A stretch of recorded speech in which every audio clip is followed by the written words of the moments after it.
Nous avons le plaisir de vous retrouver cet après-midi dans le cadre des formats conf diffusés par l'Institut des Savoirs et des Talents, avec pour thématique aujourd'hui la démarche du bilan de compétences. Voilà, dans la démarche globale que le syndicat est en train de mettre en place sur la professionnalisation des parcours, que ce soit des parcours syndicaux ou des parcours professionnels compétences métiers, il était aussi intéressant de faire un petit focus et d'initier, je dirais, cette démarche, comme l'a dit Laurence, par se connaître soi-même et par faire un bilan, par faire un état des lieux de nos propres compétences et de qui nous sommes. Alors aujourd'hui, nous avons le plaisir de recevoir Alix Bessinck, qui est psychologue du travail et coach professionnel. Alix, vous intervenez au sein du cabinet Sémaphore. Vous êtes la coordinatrice de l'ensemble de l'offre, je dirais, de l'accompagnement sur les bilans de compétences au sein du cabinet. J'ai envie de vous poser une première question comme ça, c'est combien à peu près de bilans de compétences réalisez-vous, enfin le cabinet réalise chaque année? Alors notre structure propose la réalisation de bilans de compétences d'un point de vue national et en réalise environ 600 par an.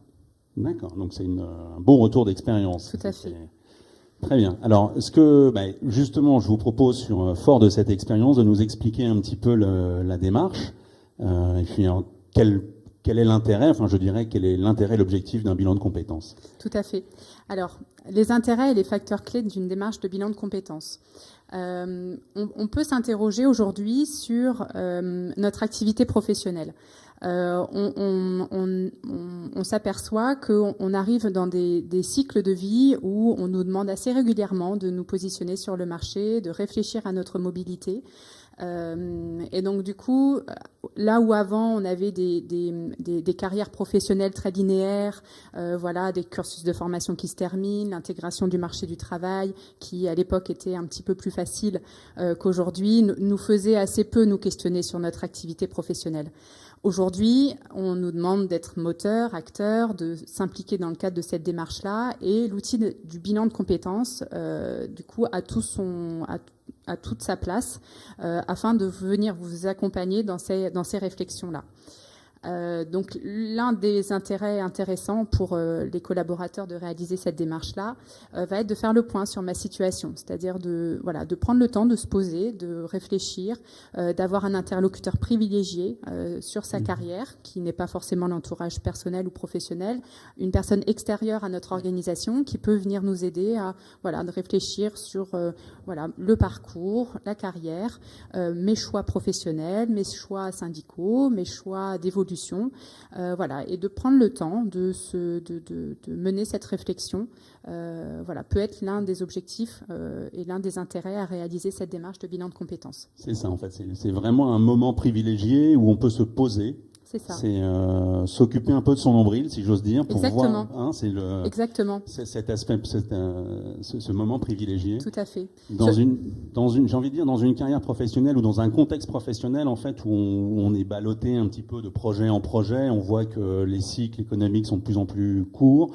Il faut être de plus en plus réactif, et donc il faut s'ouvrir une fenêtre et se poser. C'est vraiment, ça, tout à fait, tout à fait. Surtout, quand on peut être amené aussi à exercer des activités syndicales, on le voit, on peut être amené à rencontrer des militants qui prennent assez peu finalement le temps pour eux.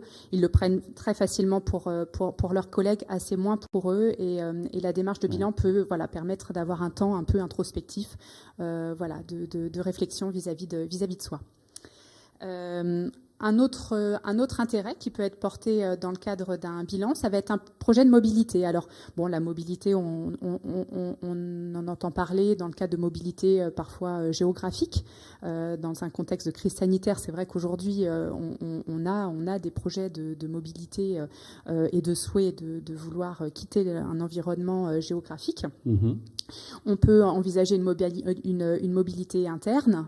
Donc, le bilan peut venir être l'occasion de venir confirmer ou pas un souhait de mobilité. Je me questionne sur un poste qu'on me propose, un changement d'orientation. On peut venir accompagner ces réflexions-là dans le cadre d'un bilan. Un projet de mobilité fonctionnelle. Je souhaite changer d'activité, donc je souhaite confirmer un projet qui s'amorce. Un projet de mobilité hiérarchique, on me propose une évolution et je souhaite me questionner je souhaite avoir un accompagnement à ce questionnement. Est-ce que j'en ai vraiment envie? Est-ce que je le veux? Est-ce que je suis prêt? Est-ce que c'est maintenant?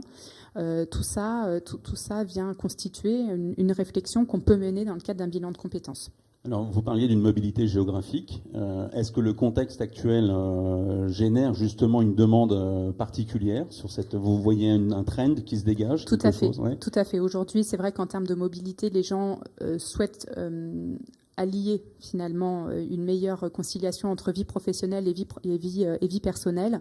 Le télétravail met en place un certain nombre de possibilités pour certains collaborateurs, notamment dans les grands groupes qui sont quand même dans ces démarches-là. Donc on peut être amené parfois à accompagner des projets de cet ordre-là. D'accord. Voilà. Donc projet de mobilité. Un bilan peut aussi être l'occasion de réfléchir à un projet de reconversion. Alors là, on est amené à accompagner des salariés sur des projets qui peuvent être plus ou moins exotiques parfois, en tout cas toujours intéressants. Qu'est-ce que je souhaite faire? Est-ce que je me questionne depuis de nombreuses années sur un projet de reconversion en tant qu'apiculteur? Est-ce que ça serait maintenant? Est-ce que ça serait le bon timing? Qu'est-ce que je sais faire? Qu'est-ce que je peux transférer en termes de compétences? On est également amené à travailler sur des sujets très intéressants de reconversion. Et le bilan peut également être un temps de réflexion par rapport à ça. D'accord. Voilà. Vous parliez sur la reconversion, c'est-à-dire que tous les champs sont possibles. On n'a pas de. Tout à fait. Quand on commence cette démarche, il n'y a pas de on ne va pas se limiter ou se mettre des contraintes. Non. C'est vraiment quelque chose où on explore tous les champs des possibles. Tous les champs des possibles. C'est vraiment ça qui est intéressant dans cette démarche-là, c'est de prendre le temps de cette réflexion-là et finalement d'évacuer des sujets quand on s'aperçoit que finalement les projets sont pas faits pour soi ou en tout cas c'est pas le bon timing. On a parfois des gens qui veulent quitter avec un souhait vraiment fort de quitter leur organisation, leur situation, parce que il y a une situation de saturation, avec des projets de reconversion parfois un peu étonnants. Le fait de prendre le temps de les travailler, de se dire si moi demain je veux travailler en tant qu'apiculteur, comment se passe le marché, quel type d'activité je pourrais en développer, qu'est-ce que je peux faire avec ça, et finalement s'apercevoir que c'est pas pour soi, ça permet aussi d'évacuer des pistes et de se recentrer sur vraiment son besoin et sa réalité, sa propre réalité. D'accord. Donc un travail aussi en amont, je dirais, d'identification des motivations. Tout à fait, tout à fait. C'est l'élément clé en fait. Si on ne s'interdit rien en termes de champ des possibles, on va évaluer en revanche la motivation. La faisabilité, c'est ça, des projets de reconversion. Ça peut être un des intérêts. Et enfin, de venir valoriser, donc prendre confiance. Je pense que de toute façon, c'est un peu l'objectif du dispositif, mais on est amené à rencontrer des salariés qui peuvent être un peu meurtris, un peu impactés par leur organisation. On peut parler de burn-out, on peut parler de surcharge de travail, on peut parler de maladies professionnelles. L'enjeu d'un bilan peut aussi être, le temps du bilan peut aussi être un moment de réflexion par rapport à soi. Je ne suis plus physiquement en capacité de faire mon travail. Ou au contraire, je souhaite changer. Je ne peux plus faire ce que je fais d'un point de vue organisationnel ou physique. Le fait de prendre le temps de la réflexion sur ce qu'on sait faire, sur la façon dont on peut le transférer et avoir une écoute plutôt bienveillante et empathique, ça va être très important. Le bilan peut également servir à venir se mobiliser et de réfléchir à un nouveau projet quand on ne peut plus forcément réaliser son activité. Alors, moi, j'aime beaucoup l'expression prendre confiance et prendre conscience en soi. Exactement. Je trouve que ça fait vraiment écho. Et je trouve que c'est extrêmement intéressant parce que je reboucle faire le point sur ma situation. On parlait de ce temps privilégié où on va pouvoir s'arrêter et je dirais vraiment regarder, balayer un petit peu les dernières années qu'on a réalisées. Et au cours de ces années, c'est l'occasion de voir les différentes réalisations qu'on finit un petit peu par oublier, où on ne se rend pas compte. On a mené des négociations, on a travaillé sur des accords, on a réalisé des chantiers. Et donc c'est vraiment le moment de regarder vraiment ce qu'on a fait Et je trouve que c'est un superbe outil, une superbe façon de prendre conscience et confiance en soi complètement, au travers de ces réalisations. Surtout en confiance, c'est quand même dans le cadre de nos accompagnements, on sent vraiment que c'est quelque chose, la clé de voûte finalement de la bonne mise en place d'un projet. Quand j'ai confiance en moi, voilà, j'ai de l'assurance, et j'arrive à convaincre également aussi mon entourage que je suis faite pour quelque chose. Donc du coup, voilà, ce temps de bilan est intéressant pour ça. D'accord. Alors, pour que la démarche soit réussie, il est important, voilà, d'avoir un certain nombre de facteurs. Alors, on peut parfois avoir une représentation un peu idéaliste du bilan, c'est-à-dire, voilà, je vais enfin savoir vers quoi je suis fait, voilà, à l'analogie d'une baguette magique qui va pouvoir me dire que, voilà, dans 5 ans, je vais pouvoir faire ça. Voilà, c'est pas forcément le principe.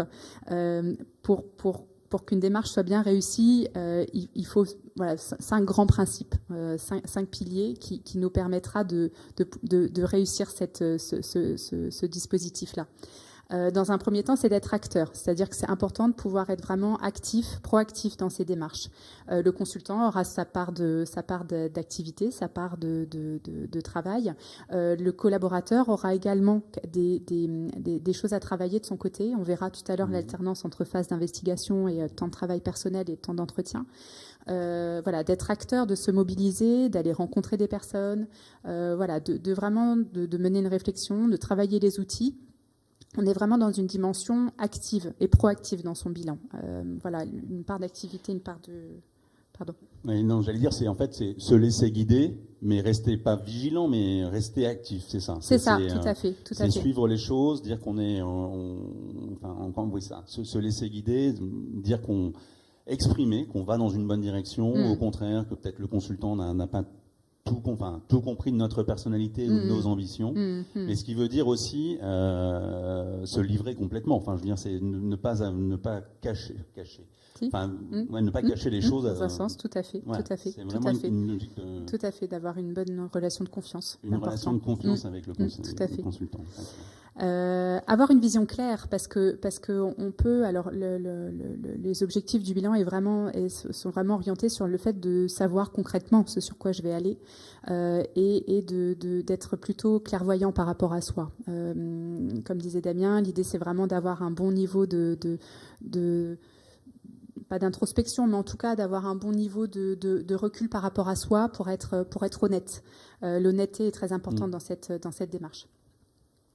Sortir du cadre. Alors sortir du cadre, c'est intéressant parce que, en tout cas, c'est vraiment la personne qui va vous accompagner qui vous permettra de sortir du cadre.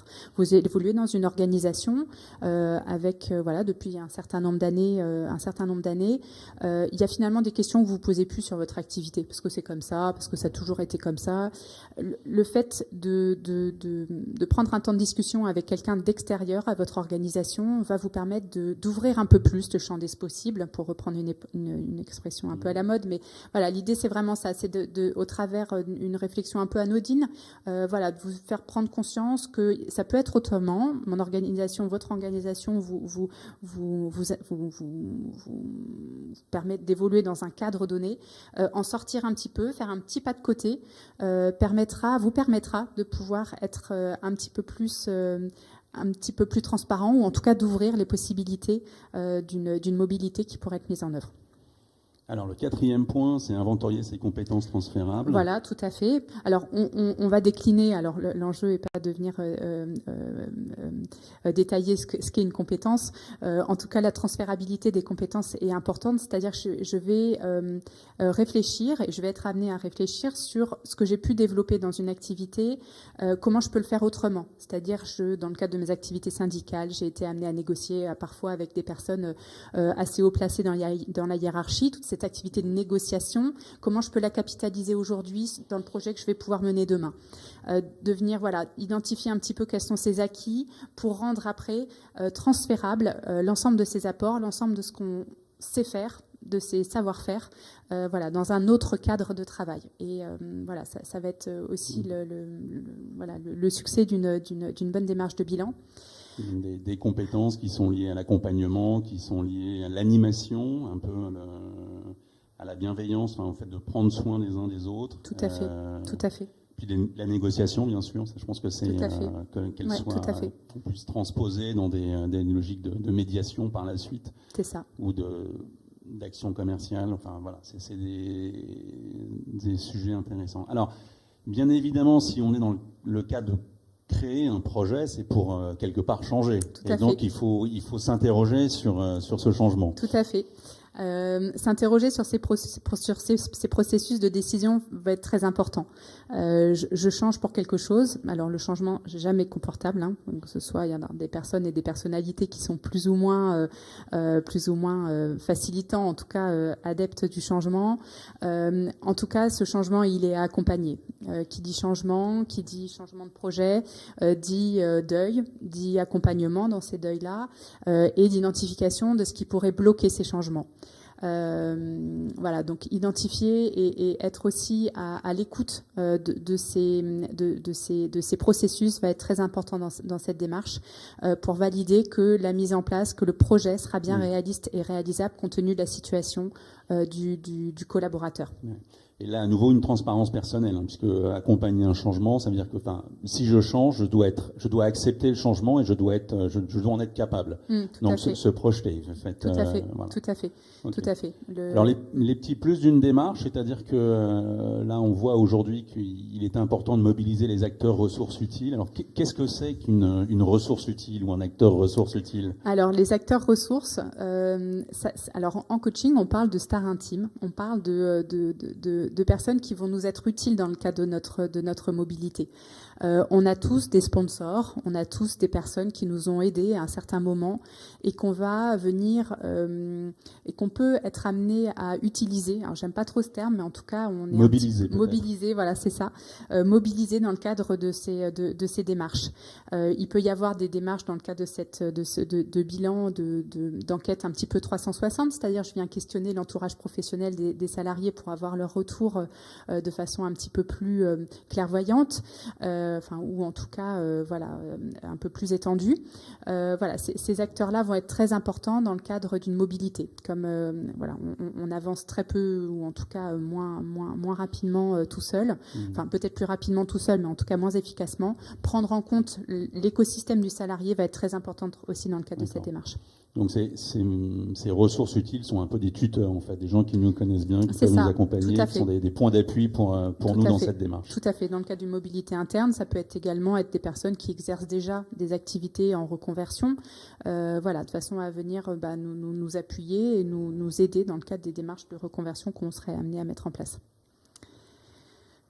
Disposer d'un feedback constructif. Alors voilà, l'enjeu c'est d'avoir un niveau d'échange très très très honnête. On parlait d'honnêteté tout à l'heure et constructif, c'est-à-dire que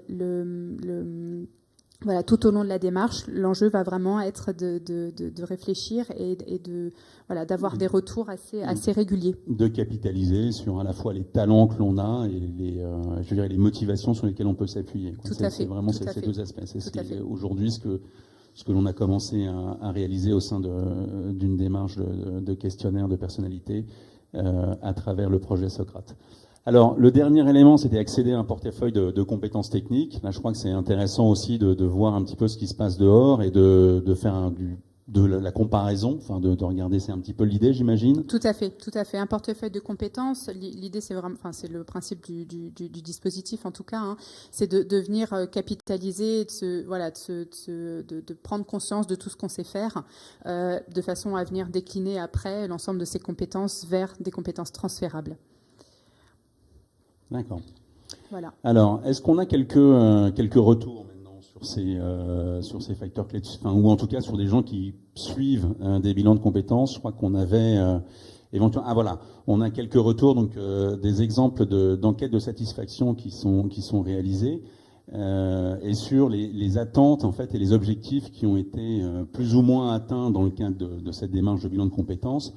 Alors, on va les lire, revenir dessus rapidement, mais on voit effectivement que dans quasiment 97% des cas, on voit bien que le bilan de compétences permet d'identifier à la fois ses compétences, donc ses savoir-faire. Vous exprimiez tout à l'heure une compétence, ça s'exprime dans une action en fait. et puis ses aptitudes. Ça permet également d'analyser les motivations professionnelles et personnelles. Donc ça, c'était aussi, je crois, c'est un des atouts du bilan de compétences, c'est de se poser et donc de se mettre un petit peu en retrait de son quotidien pour pouvoir justement regarder où est-ce que l'on est et quelles sont nos motivations. Donc de recenser les facteurs de réussite du projet. Alors ça, on commence à être dans des choses qui sont peut-être un petit peu plus subjectives et qui sont nuancées, mais on voit quand même que quand plus de 90% des cas, on arrive à quantifier un petit peu ou à préjuger des chances de succès d'une démarche. Tout à fait.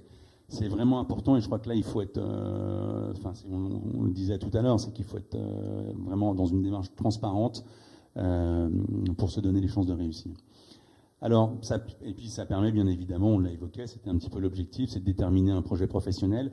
Mais j'ai envie de dire pas que professionnel, parce qu'on voit bien aussi que ça a un impact sur la vie personnelle. On parlait d'une mobilité géographique, c'est au-delà d'une simple vie professionnelle. Ça peut impacter la famille, ça peut impacter des gens autour de soi, ses proches, ses amis. Et donc, bien évidemment, je dirais c'est plus un projet global.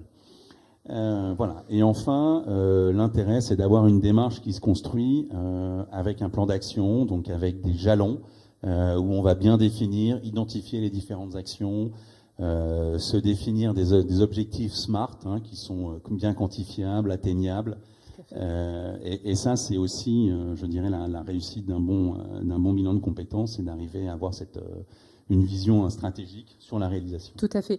On accompagne des salariés pendant 2-3 mois.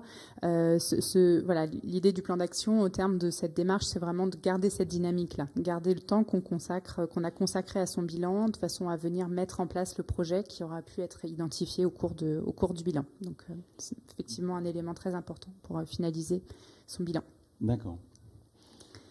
Quelques témoignages. Alors, témoignage du bilan de compétences. Je vois qu'on a un témoignage de quelqu'un qui est technicien en télécommunication. Je vous laisse en parler peut-être. Oui, tout à fait. Alors, voilà, l'idée c'était de pouvoir présenter des situations qu'on a accompagnées, ou en tout cas des collaborateurs voilà, qu'on a accompagnés dans le cadre de leur démarche. Alors voilà, suite à un arrêt longue maladie, j'avais besoin de faire le point sur ma situation, reprendre confiance en moi. Le bilan a été très utile.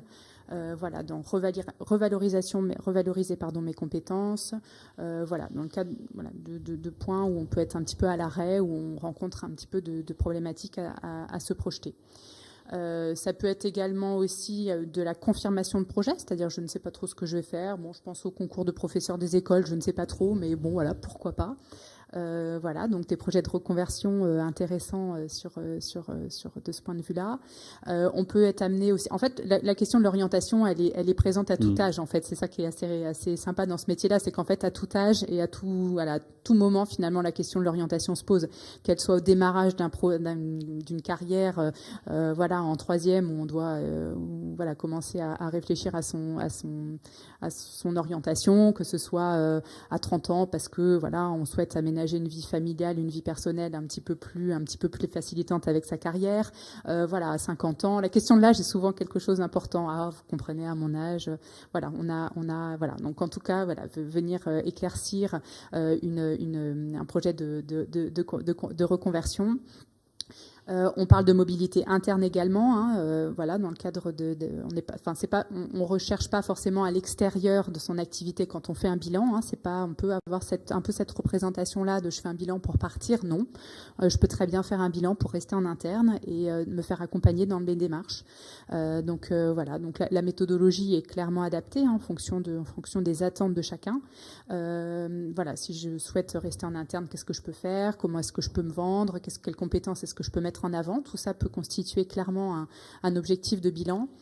Et après, en fin de carrière, est-ce que je peux me permettre d'aménager un petit peu mieux ma fin de carrière avec mon activité professionnelle? Donc des orientations, des réorientations qu'on voit voilà, par exemple aux alentours de 50-58 ans, où la maison est payée, les enfants sont devenus grands et je souhaite aujourd'hui voilà, avoir une activité professionnelle un petit peu plus en lien avec ce que je souhaite. Le démarrage d'un autre parcours de vie. Alors, je profite là, on voit qu'il y avait différents profils ou différentes personnes, enfin différentes fonctions dans l'entreprise, des gens qui souhaitent faire des bilans de compétences. On voit qu'il y a, j'ai envie de dire quelque part, qu'il n'y a pas tellement de, enfin ça concerne tout le monde, quel que soit son âge, quel que soit son profil. Et je voulais en profiter pour répondre aux premières questions, puisqu'on avait proposé de faire quelques pauses de manière à répondre aux questions. Une première question, c'est comment est-ce que je peux valoriser en fait mon bilan de compétences au travers de mon CV, où il y a une interaction, comment on peut faire interagir les deux, par exemple? Alors, on peut clairement mettre la réalisation de son bilan dans son CV, hein, peut-être même dans la partie formation pour être un petit peu plus précise dans ma réponse.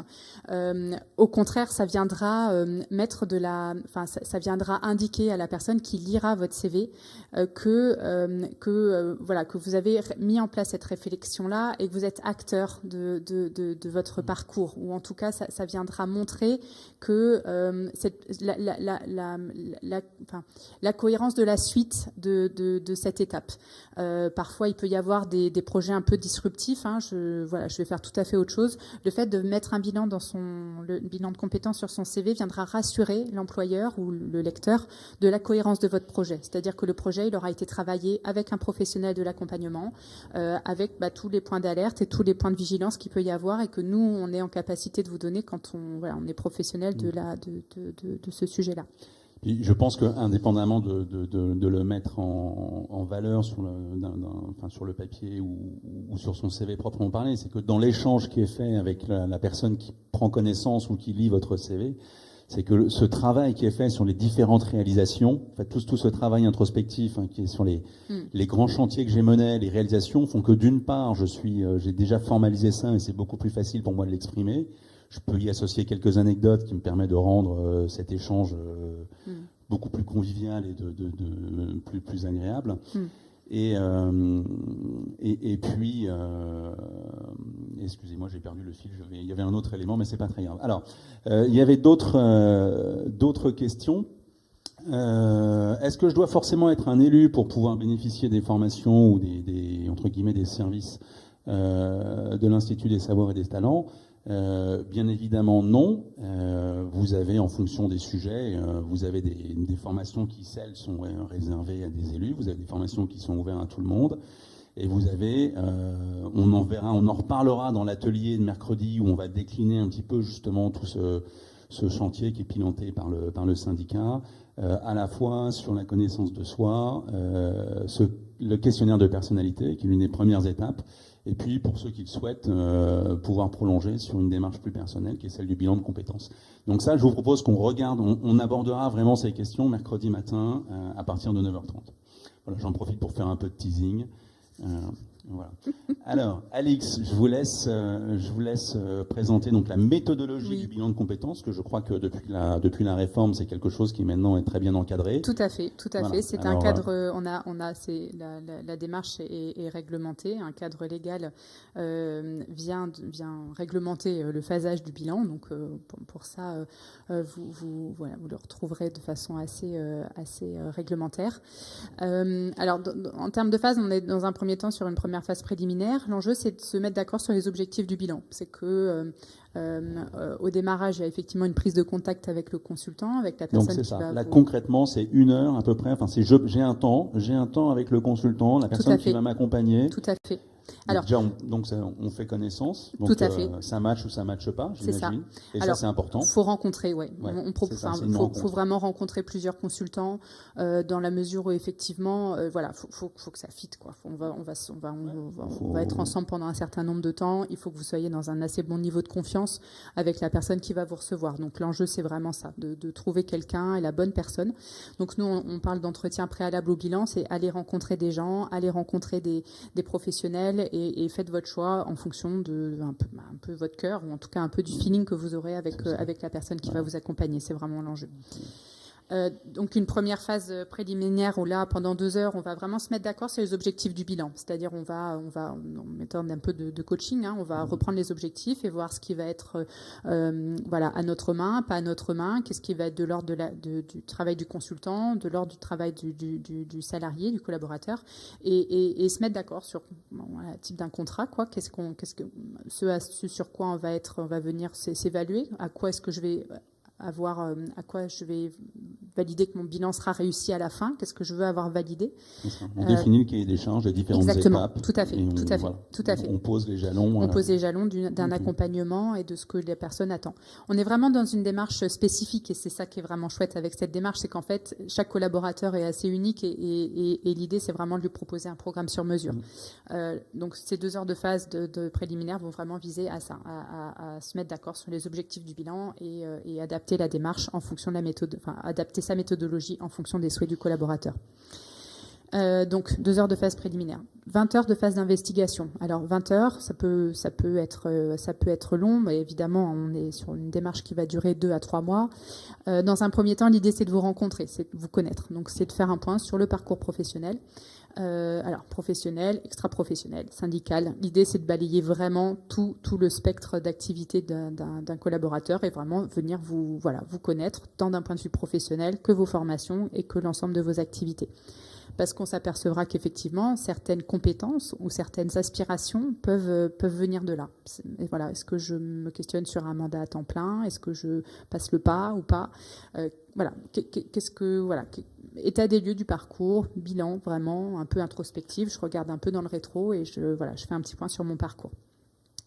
Ce bilan-là permettra d'avoir identifié un portefeuille de compétences. Alors, sans rentrer dans une définition stricte de la compétence, l'enjeu, c'est de la définir d'un point de vue technique, organisationnel, relationnel, ou en tout cas définie en fonction de vous et en fonction de de la spécificité de chacun des collaborateurs. Donc phase d'investigation qui va démarrer sur une phase de bilan, un peu introspective ou rétrospective en fonction. Ensuite, un point sur les inventaires de personnalité. Alors, c'est intéressant, cette dimension-là est intéressante pour venir au-delà de se questionner sur quelles sont un peu mes qualités, quels sont mes défauts. Ça va être aussi dans quel type d'organisation je me sens bien. On peut s'apercevoir que un emploi dupliqué dans une autre entreprise va pouvoir se faire dans des contextes très différents. Et au-delà de ma personnalité, de mon souhait d'autonomie, de ma volonté de technicité dans mon travail, je peux en parallèle avoir besoin d'un accompagnement de mon manager, d'avoir une organisation qui sera évoluante, qui me permettra de m'enrichir. Donc je vais finalement réfléchir aussi bien à moi, ce qui constitue ma personnalité, mais également ce qui va constituer mon cahier des charges, entre guillemets, d'un poste que je vais pouvoir occuper demain. D'accord. C'est important. Donc, ce qui peut être aussi dans un cadre syndical, c'est s'interroger en fait sur ses aspirations. Est-ce qu'on est plus dans une logique de faire un syndicalisme de proximité ou de se mettre dans des phases de négociation, peut-être en opposition par exemple, ou en tout cas en statut face à l'entreprise, donc dans une représentation plus nationale. Donc c'est l'ensemble c'est un peu ces sujets à la fois en termes de personnalité, mais aussi en termes de compétences. On parlait d'une autre compétence. Mettre une expertise au service d'une communauté, ça permet d'en prendre conscience et de s'en rendre compte. Nos motivations aussi, on a des motivations qui sont singulières, hein. Chacun travaille pour différentes motivations. Certains vont être très attentifs à la reconnaissance que leur organisation va leur donner, d'autres pas du tout. Pour d'autres, ça va être un travail alimentaire qui va pas forcément nous demander beaucoup d'investissement intellectuel, mais qui peut-être va nous permettre de pouvoir concilier une activité extra-professionnelle dans laquelle on s'épanouit clairement et qui permet de faire le lien du coup avec d'autres aspirations. Voilà, quelles sont un peu mes motivations, comment je fonctionne, quels sont mes freins, pour compléter le cahier des charges, qu'est-ce que je veux pas, qu'est-ce qui va constituer une bonne et au contraire ce sur quoi je m'y retrouverai pas. Oui, ça on voit aujourd'hui d'ailleurs un certain nombre de personnes qui entament ce parcours de bilan de compétences qui nous expliquent très clairement qu'ils sont extrêmement compétents sur des domaines, mais c'est quelque chose qu'ils ne veulent plus faire. Tout à fait, tout à fait, donc tout à fait. La réorientation, c'est là où on intervient. Tout à fait, tout à fait. On travaille, oui, tout à fait dans le domaine de l'industrie automobile. On a aussi parfois ce type de considération où finalement les attentes et l'adéquation entre valeurs et organisation sont plus forcément corrélées. Mettre en avant mes talents, mes aptitudes, voilà, on capitalisera un petit peu sur tout ce qu'on sait faire et ensuite analyser les résultats du bilan et ébaucher des pistes. Alors l'idée c'est vraiment de passer de pistes identifiées à des projets pour ensuite mettre en place un plan d'action par rapport à tout ça. Voilà, ma piste, j'avais plusieurs pistes. Alors l'idée, c'est de fonctionner un petit peu en entonnoir dans le cadre de ces réflexions-là. Voilà, j'ai plusieurs pistes, je ne sais pas trop, donc je viens réfléchir à chacune d'elles. Je vois ce qui peut être réalisable sur du court, moyen, long terme ou pas, en fonction de ce qui pourra être dit et travaillé. Et donc du coup, en fonction de ça, voilà, venir faire émerger des projets qui là, pour le coup, vont pouvoir être réalistes et réalisables selon la formule un peu consacrée de validation de projet. Et ensuite, au regard de ça, on va mettre en place un plan d'action. Ce qu'on disait un petit peu sur la fin, c'est-à-dire comment est-ce que moi, je vais venir mettre en place ce que je me suis dit de faire, ce sur quoi je vais m'engager par la suite. Et, une méthode, voilà. En fait. C'est la méthode. Tout à fait. Vraiment une méthodologie d'accompagnement et une méthodologie de projet. Et ensuite, remettre une synthèse, c'est-à-dire que vous avez un écrit au terme de ce bilan, qui est dans le cadre légal, voilà, une synthèse écrite qui vous est remise par le consultant au terme des 2 heures de conclusion. Donc on est bien sur 24 heures, 2 heures d'entretien préliminaire, 2 heures d'entretien de conclusion et 20 heures de phase d'investigation. Cette synthèse vient formaliser l'ensemble des réflexions qui ont été menées au cours du bilan, vient également formaliser le projet, mettre en place, montrer les points d'appui du collaborateur vis-à-vis de la mise en place de ce projet, ce qui peut être au contraire un peu travaillé. On peut y travailler également le plan de formation, c'est-à-dire que je veux mettre en place un projet, mais j'ai besoin du coup d'aptitudes, je n'ai pas l'ensemble des prérequis pour me positionner sur cette activité-là, et donc du coup besoin d'actions de formation. La synthèse vient également compléter faire un audit un petit peu, enfin comprendre les talents, je dirais, ou même des choses qu'on a améliorées en fait. Ça me permet de pouvoir mettre ça en exergue. Tout à fait. Elle vous est personnelle, elle est à vous. Et voilà, ça reste votre propre document. Alors, une petite question comme ça, on voit qu'il faut une durée, en termes d'heures, on a bien compris qu'il fallait 24 heures, mais en fait, c'est une démarche qui qui s'étale sur une période. Tout à fait. Il faut combien de temps, enfin, je dirais, quelle est la durée de cette période pour faire un bilan de compétences ? Alors, on est alors tout dépend parce qu'en fait, on a parfois des collaborateurs qui sont dans une démarche assez pressée, assez rapide parce que leur poste est supprimé dans 3 mois, parce que une opportunité à saisir. Tout à fait. Donc une aide à la décision peut être assez rapide. Voilà, il se peut que voilà, en fonction de la situation du salarié, on puisse adapter la durée du bilan. Globalement, on est quand même sur entre 2 et 3 mois. L'idée, c'est de se laisser le temps de la réflexion, c'est de pouvoir identifier des personnes ressources, venir identifier peut-être un marché du travail local quand on a un souhait de mobilité géographique. C'est de prendre le temps. Malgré tout, voilà, en plus, voilà, avec des temps de vacances scolaires qui peuvent être amenés à différer certaines échéances, du coup, 3 mois, c'est bien. Et puis se donner aussi peut-être le temps laisser autant le fait de manifester une cohérence dans sa démarche, parce qu'on n'est pas forcément toujours identique, à l'identique d'une semaine ou d'un mois sur l'autre. Tout à fait. Donc je pense que faut se donner un peu du recul, laisser aussi infuser ce qu'on y trouve, ce qu'on y crée. Et je pense que c'est effectivement, il faut se donner un petit peu de temps. Alors, je fais une aparté pour rassurer. Bien évidemment, la présentation sera disponible sur Alfresco et vous pourrez retrouver l'ensemble des slides. Voilà. Et puis il y avait je crois qu'il y a une autre question qui a été posée. Je vais en profiter pour y répondre tout de suite. Comment est-ce qu'on peut faire ce bilan de compétences ? C'est-à-dire que est-ce que c'est, on voit bien que c'est un temps, c'est-à-dire c'est 24 heures mais de présentiel, si j'ose dire. Enfin, en tout cas, en travail direct avec un consultant. On voit, c'est sur une durée une période de 2 à 3 mois, vous disiez, Alix. Ça veut dire que c'est un temps, c'est un bilan de compétences, c'est quelque chose qui peut être partagé avec l'entreprise, qui peut être pris soit sur du temps de travail, Donc c'est à négocier, je dirais, à mettre en place avec l'entreprise, soit sur du temps libre, et c'est une démarche personnelle. Tout à fait, tout à fait. Voilà.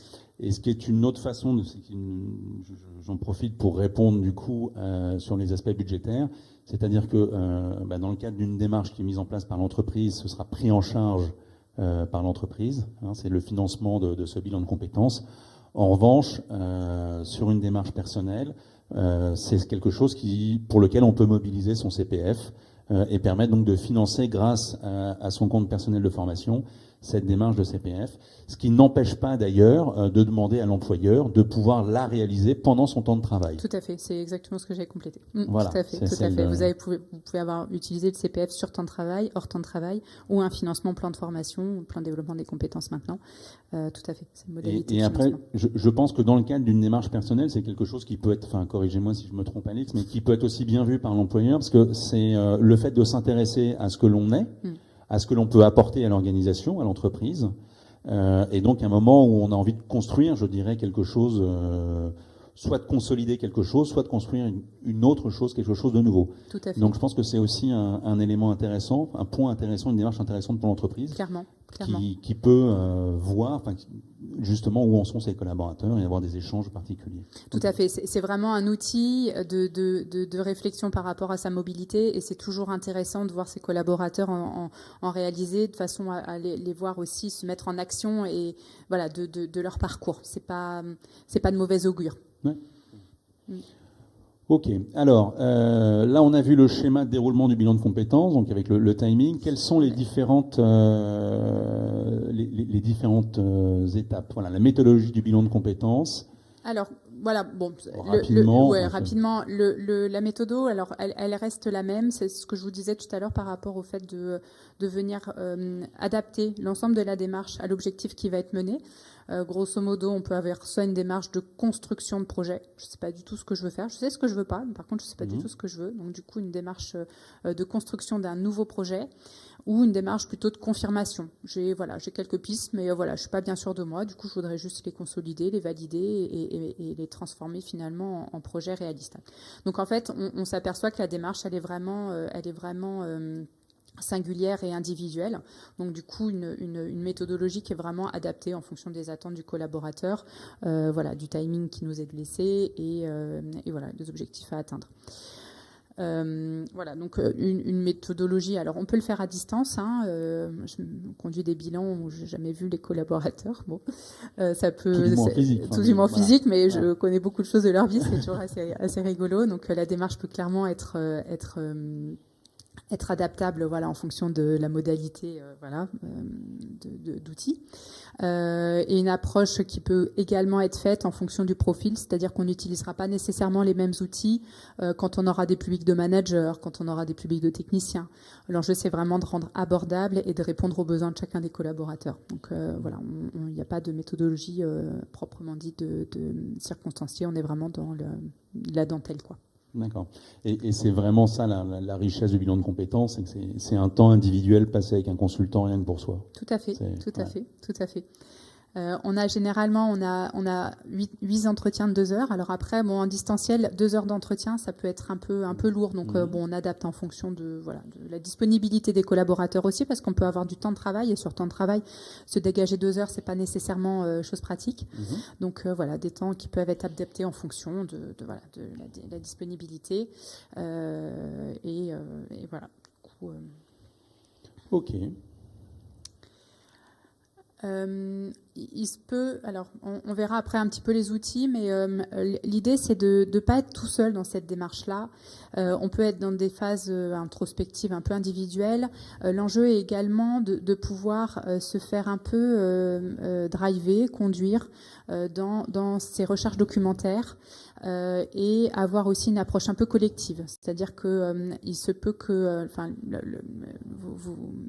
les démarches collectives ou en tout cas les temps d'échange collectif qu'on peut utiliser dans le cadre d'une démarche peuvent clairement être importants et de s'outiller au maximum, que ce soit dans ma réflexion personnelle, dans mon réseau professionnel et également sur les réseaux. Oui, c'est un moyen de regarder un petit peu ce que font les autres, où est-ce qu'ils en sont, et comme disait Talleyrand, lorsque je me regarde, je me désole, mais lorsque je me compare, je me console. Voilà. Donc c'est important de pouvoir pas s'évaluer, c'est pas le terme, mais en tout cas échanger avec des autres personnes et voir que ce qu'on a fait dans son parcours, que les réalisations, on en tire une fierté, et je trouve que c'est extrêmement valorisant. Tout à fait. Donc, on réalisera, enfin en tout cas, ce qui est important d'avoir en tête, c'est que la démarche, elle est clairement adaptée en fonction du type de profil qu'on va avoir. L'enjeu, c'est vraiment de venir s'adapter à l'ensemble des collaborateurs, que ce soit vis-à-vis d'un public qui peut être parfois fragilisé. On en parlait tout à l'heure. On peut être amené à mettre en place une mobilité parce que clairement, on peut plus faire ce qu'on fait et que c'est parfois même un deuil à réaliser. On peut être amené aussi à travailler avec des publics de techniciens, des publics opérationnels, voilà, et des publics après de cadres, de managers, pour qui les attentes pourraient être différentes. Donc en fonction de ça, toute l'approche méthodologique est évidemment adaptée en fonction des profils des collaborateurs, de façon à venir satisfaire au mieux les objectifs et atteindre les objectifs de chacun d'eux, avec des tests et des outils de personnalité qui peuvent également être adaptés en fonction des profils. D'accord. Alors quelques outils mobilisables, parce qu'on l'a vu faire son bilan de compétences, c'est un travail sur soi, un travail introspectif, mais c'est aussi le moyen de s'ouvrir un peu sur le reste du monde pour voir ce qui se passe à côté et comment se déroulent les activités ou les projets dans lesquels on s'oriente, vers lesquels on s'oriente. Et puis c'est aussi, on l'a dit, le fait de partager avec d'autres personnes, de s'inscrire dans un collectif pour pouvoir échanger et avoir ce retour. Donc quels sont les types, je dirais, d'outils mobilisables que l'on peut avoir tout au long de cette démarche? Donc sur ces j'allais dire c'est 2 à 3 mois, mais ça peut aller au-delà. Tout à fait. Voilà. Je vous laisse présenter. Tout à fait. Alors, ce qui va être important, c'est alors, il y aura le travail individuel que vous réaliserez avec votre consultant, avec la personne qui va vous accompagner. Ce qui sera aussi en parallèle intéressant, c'est de venir vous outiller au travers de plateformes qui peuvent être digitales pour venir avancer sur certains sujets. Voilà, donc des données territoriales qui seraient intéressantes d'aller consulter. Ça peut être également des statistiques par métier. Ça peut également être identifier un petit peu les opportunités du bassin d'emploi en fonction des mobilités géographiques que je souhaite mettre en place. Il peut y avoir également des plateformes qui vont vous proposer un moteur de recherche sur les formations qui sont disponibles sur le bassin. Voilà, l'enjeu, c'est de commencer par cette première étape-là, de recherche un petit peu documentaire et de vous faire outiller sur ce sujet-là. Ça nous permet aussi, alors ces plateformes-là nous permettent également de venir travailler certains outils, c'est-à-dire que le CV, voilà, on avait déjà une question sur le sujet précédemment. Voilà, voilà, ça reste un outil qui est indispensable dans le cadre d'une mobilité, quelle que soit sa nature. Donc on peut également, voilà, venir se servir des plateformes, en tout cas des sites internet, pour voilà, venir travailler en parallèle, voilà, de nos rencontres et avoir un temps de travail personnel assez important. D'accord.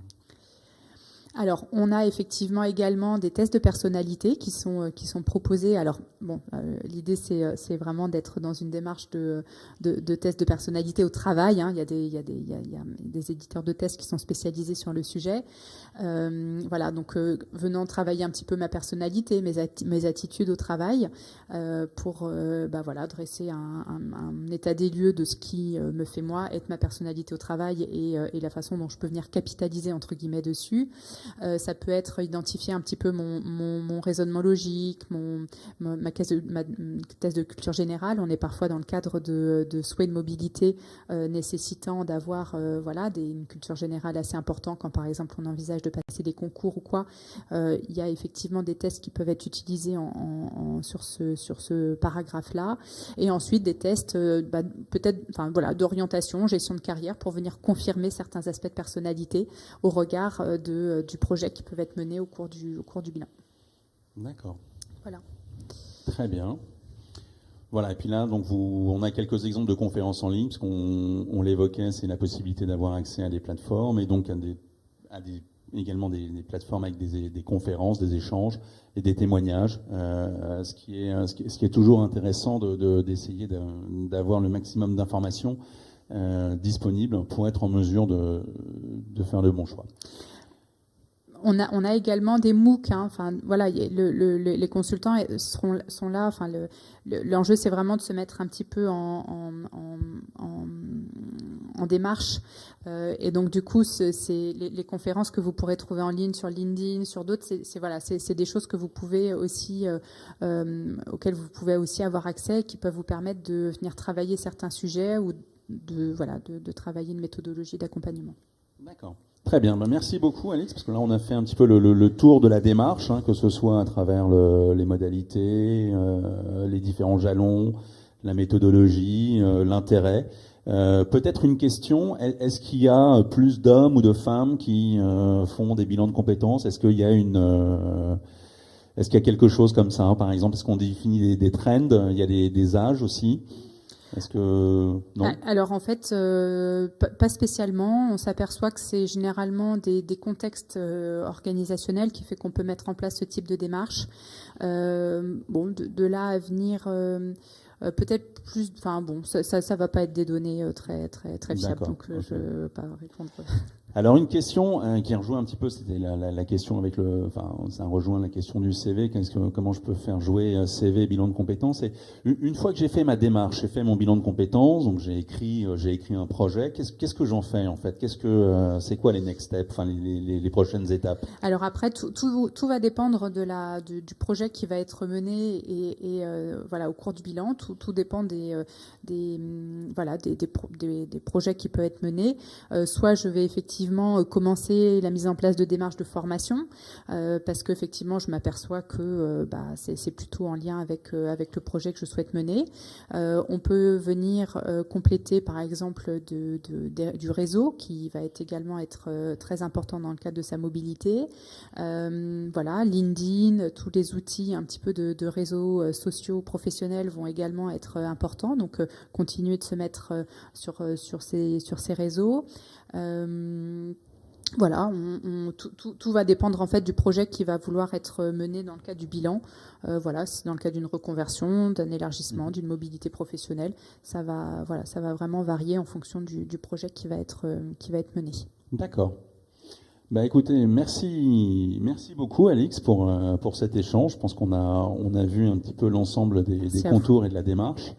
Je vous propose de nous retrouver mercredi en ce qui concerne l'Institut des Savoirs et des Talents, et puis bien évidemment en parallèle avec Alain Canovas sur la partie formation et développement des compétences au sein de la CFE-CGC Orange, de nous retrouver mercredi 3 février. Donc on fait un atelier de 9h30 à 10h30 où on reviendra un petit peu sur l'ensemble des dispositifs sur le développement de compétences, et en particulier sur les différents services proposés par le syndicat à l'ensemble des militants, qu'ils soient élus ou non élus.